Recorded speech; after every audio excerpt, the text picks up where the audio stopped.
Guys welcome back to my channel. So guys आज मैं आपके लिए लेके आया हूँ मीटियोराइट गार्डन के एपिसोड 35 के एक्सप्लेनेशन। अगर आपने इससे पहले के एपिसोड नहीं देखे तो आप उन्हें हमारे चैनल पर जाके देख सकते हैं और साथ ही मैं उन वीडियो के लिंक नीचे डिस्क्रिप्शन में भी दे दूंगा, तो आप उन्हें भी चेकआउट कर सकते हैं। और मैं आपको रैंडम सीन हटाकर मेन स्टोरी के हिसाब से एक्सप्लेन करूंगा। तो एपिसोड 35 के स्टार्टिंग में हमें यहाँ पे दिखाया जाता है कि शांकाई कैफे आती है, जहाँ पे उसकी मुलाकात उसके दोस्त से होती है। ये दोनों यहाँ पे कल रात के बारे में बात कर रहे थे, बट यहाँ पे ना बातें करते करते जियाओ की आंखों में आंसू आ जाते हैं। वो शांकाई से कह रही थी कि जब शांकाई बिना किसी को कुछ बताए यहाँ से चली गई थी तब उसने उसे बहुत ज्यादा मिस किया था। वो यहाँ पे शांकाई को डांटने लगती है और उससे कहती है कि आज के बाद अगर उसने ऐसा कुछ भी किया या उसे बिना बताए कहीं गायब भी हो गई तो फिर अच्छा नहीं होगा। और यहाँ पे जियाओ उसके लिए इतनी ज्यादा चिंता करते हुए देख के शांकाई की भी आंखों में आंसू आ जाते हैं और ये दोनों गले रख के रो रही थी। यहाँ जब हमें यहाँ पे दिखाया जाता है कि जिया और रात के वक्त यान के घर के बाहर यहाँ पे उसका इंतजार कर रही थी, क्योंकि वो घर पे नहीं था। जब यहाँ पे यान आता है और वो उसे पूछ रहा था कि वो यहाँ पे इस वक्त क्या कर रही थी। यहाँ जिया उसे अपने कल के बिहेवियर के लिए उससे माफी मांग रही थी। यहाँ यान उससे कह रहा था कि उससे माफी मांगने की कोई जरूरत नहीं, क्योंकि फीलिंग्स तो किसी को किसी के लिए भी हो सकती है, इसमें बुरा मानने वाली कोई भी बात नहीं है। यहाँ पे इसी वजह से उसकी थोड़ी हिम्मत बढ़ गई थी, तो फिर वो उससे डेट पे चलने के लिए पूछ लेती है। यहाँ पे ये बात सुन के यान को पहले हैरानी होती है कि क्योंकि कल ही उसने उसे रिजेक्ट किया था। वो समझ जाता है कि जियाओ इतनी आसानी से उस पर गिव अप नहीं करने वाली। वो उसे समझाने की कोशिश तो कर रहा था, जिसपे जियाओ उससे कहती है कि यान ने कहा था कि ये दोनों डेट पे जा सकते हैं, तो क्या फिर तुम मेरे साथ चल नहीं सकते। वो भी यहाँ पे ये समझ चुका था कि उसे इतनी आसानी से समझाया नहीं जा सकता, इसलिए वो उसके साथ चलने के लिए मान जाता है। अगले दिन हमें यहाँ पे ली को दिखाया जाता है, जो कि यूएस से वापस आ चुका था और उसके सारे दोस्त उसे वेलकम कर रहे थे। वो लोग उसे सारी चीजें बता रही थी कि जो कि उसके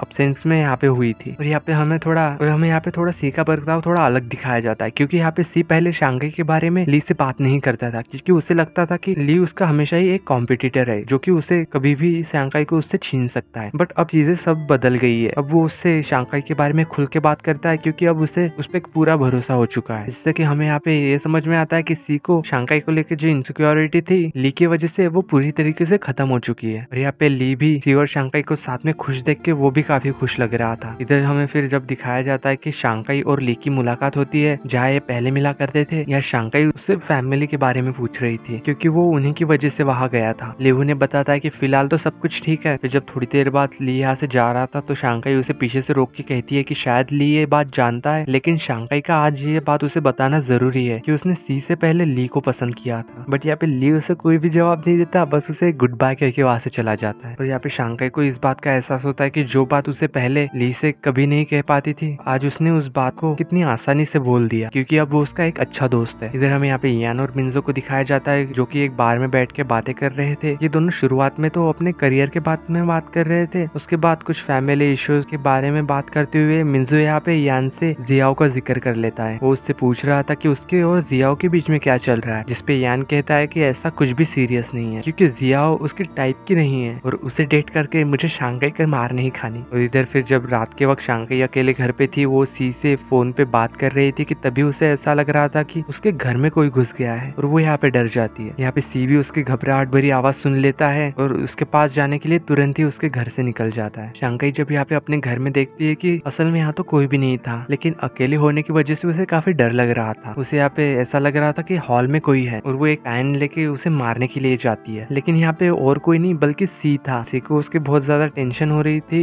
इसलिए वो उससे मिलने चला आया और फिर वो उसे हक कर लेता है। वो उससे शांघाई से पूछ रहा था कि अगर उसे डर लग रहा है तो फिर वो आज के रात उसके साथ यहीं पे रुक सकता है, पर यहाँ पे शांघाई उसे साफ मना कर देती है और उसे यहाँ से जाने के लिए कहती है। उससे यहाँ पे ये भी पूछ रहा था कि उसके बगल वाले घर में कौन रह रहा है। शांघाई उससे कहती है कि वहाँ पे कोई भी नहीं रहता है। यहाँ तो वो उसके साथ रुकने की काफी कोशिश कर रहा था, लेकिन शांघाई उसे धक्का दे के वहाँ से निकाल देती है। यहाँ से उसके घर से बाहर तो आ गया था और वो उसके घर के बाहर ही बैठा रहता है। नेक्स्ट डे जब हमें यहाँ पे कैफे में जिया और शांघाई को दिखाया जाता है, यहाँ बातें करते करते जिया और शांघाई से पूछती है कि क्या वो और सी कभी इंटीमेट हुए हैं। ये बात सुन के शांघाई काफी चौंक गई थी और वो जिया उससे कहती है कि वो इस तरह का सवाल उससे इतनी कैजुअली कैसे पूछ सकती है। यार जिया उससे कह रही थी कि इसमें गलती क्या है, वो दोनों एक दूसरे से प्यार करते हैं, लेकिन शांघाई उससे कह रही थी कि ये बात बहुत बड़ी है, इसलिए वो कोई भी फैसला जल्दबाजी में नहीं ले सकती। बट यहाँ पे जियाओ की बातों से शांघाई ये समझ जाती है कि जियाओ बहुत ही ज्यादा एनर्जेटिक है। जियाओ उससे कह रही थी कि प्यार की खातिर अगर कुछ भी करना पड़े तो उसमें बुराई नहीं होती, और उसका ऐसा बल्ला हुआ बोल्ड नेचर देख के शांघाई को डर लगने लगा था, क्योंकि वो जानती थी कि वो यान की पसंद करती है, बट कहीं इसके चक्कर में वो कहीं गलत कदम ना उठा ले। तो जब हम यहाँ पे दिखाया जाता है कि जियाओ कैफे से वापस जा रही थी, तो यहाँ पे शांकाई उससे पूछ रही थी कि वो कहाँ पे जा रही है। यहाँ पे वो असल में यान से मिलने जा रही थी, पर वो उसके डेट के बारे में उसे कुछ नहीं बताती। इधर जियाओ यान के साथ डे पे आ चुकी थी। यान उसके साथ काफी नॉर्मली बिहेव कर रहा था, बिल्कुल वैसे ही जैसे ये पहले बिहेव करता था। वो ना तो उसके ऊपर किसी तरह की नाराजगी जता रहा था और ना ही उसे ये एहसास करवाता कि वो उसके पीछे पड़ी हुई है। वो उसे काफी स्पेशल फील करवाता है और यहाँ पे जियाओ को भी उसका बर्ताव काफी अच्छा लग रहा था। लेकिन यहाँ पे जियाओ को झटका तो तब लगता है जब यहाँ पे यान उसे एक होटल चलने के लिए कहता है। जियाओ पहले तो काफी परेशान हो जाती है, लेकिन वो फैसला कर चुकी थी कि वो यान का दिल जीतने के लिए चाहे उसे जो भी करना पड़े वो जरूर करेगी, और इसीलिए वो उसके साथ उस होटल चली जाती है। यहाँ यान उसके करीब आने की कोशिश कर रहा था और यहाँ पे जियाओ भी उसे नहीं रोक रही थी, बट यहाँ पे यान समझ गया था कि जियाओ अपने आप को फोर्स करने की कोशिश कर रही है। वो जियाओ को समझाने की कोशिश कर रहा था कि वो ऐसा कुछ भी नहीं चाहता जिसके लिए जियाओ तैयार नहीं है, बट वो उसे कह रहे थे कि वो बिल्कुल तैयार है और उसे कोई भी परेशानी नहीं है। जिसपे यान कहता है कि उसका जियाओ को यहाँ लाने का मकसद सिर्फ इतना था कि वो जियाओ को डरा सके और उसे ये एहसास करवा सके कि यान की जिंदगी में रहने पे उसे सिर्फ तकलीफ ही होगी। बट यहाँ पे वो फिर भी कुछ सुनना नहीं चाहती थी। वो तो बस इतना चाह रही थी कि वो उसकी फीलिंग को एक्सेप्ट करे। यान फिर भी उसे समझाने की कोशिश किए जा रहा था, जिससे कि जियाओ थोड़ा फ्रस्ट्रेट हो जाती है और गुस्से में उससे पूछ रही थी कि क्या यान उसके साथ इतना रफली बिहेव क्यों कर रहा है, क्यों वो किसी कमिटमेंट में नहीं आना चाहता, क्या उसके पास में कुछ ऐसा हुआ था जिसकी वजह से उसका विश्वास इन रिश्तों पे से उठ गया है। और यहाँ पे यान को ये बात बिल्कुल भी अच्छी नहीं लगती कि जियाओ उसकी पर्सनल लाइफ में घुसने की कोशिश कर रही थी, और वो यहाँ पे जियाओ को वार्न करके उसे कमरे में अकेला छोड़ के वहां से चला जाता है। शांकाई जब यहाँ पे अपने घर वापस आ जाती है तो यहाँ पे वो देखती है कि उसके घर के बगल वाले घर का ताला खुला हुआ था, जिसका मतलब ये था कि उस घर में कोई रहने के लिए आया है। बट यहाँ पे शांकाई तो हैरान तब होती है कि जब उसे पता चलता है कि वो और कोई नहीं बल्कि सी ही है जो उसके घर के बगल में शिफ्ट हुआ है, क्योंकि यहाँ पे सी को शांकाई की बहुत ज्यादा फिक्र हो रही थी और तो और वो अकेली रह रही थी। ऊपर से उसके घर के आसपास कोई सिक्योरिटी नाम के लिए भी नहीं थी, इसलिए उसने ये फैसला किया था कि वो रात के वक्त यहाँ पे रहने आया करेगा, क्योंकि शांकाई तो उसके साथ उसे उसके घर में रुकने देने वाली है नहीं, इसलिए उसने ये घर किराए पे ले लिया। और यहाँ पे सी के इस तरह से चिंता देख के शांकाई भी काफी खुश हो रही थी। ये दोनों अपने अपने घर में सोने चले जाते हैं और सोने की कोशिश कर रहे थे, बट यहाँ पे दोनों को भी नींद तो आ नहीं रही थी, और आएगी भी कैसे जब इन दोनों को पता है कि इनके बगल वाले घर में इनका कोई चाहने वाला रहता है। और इसी सीन के साथ एपिसोड 35 की एंडिंग होती है।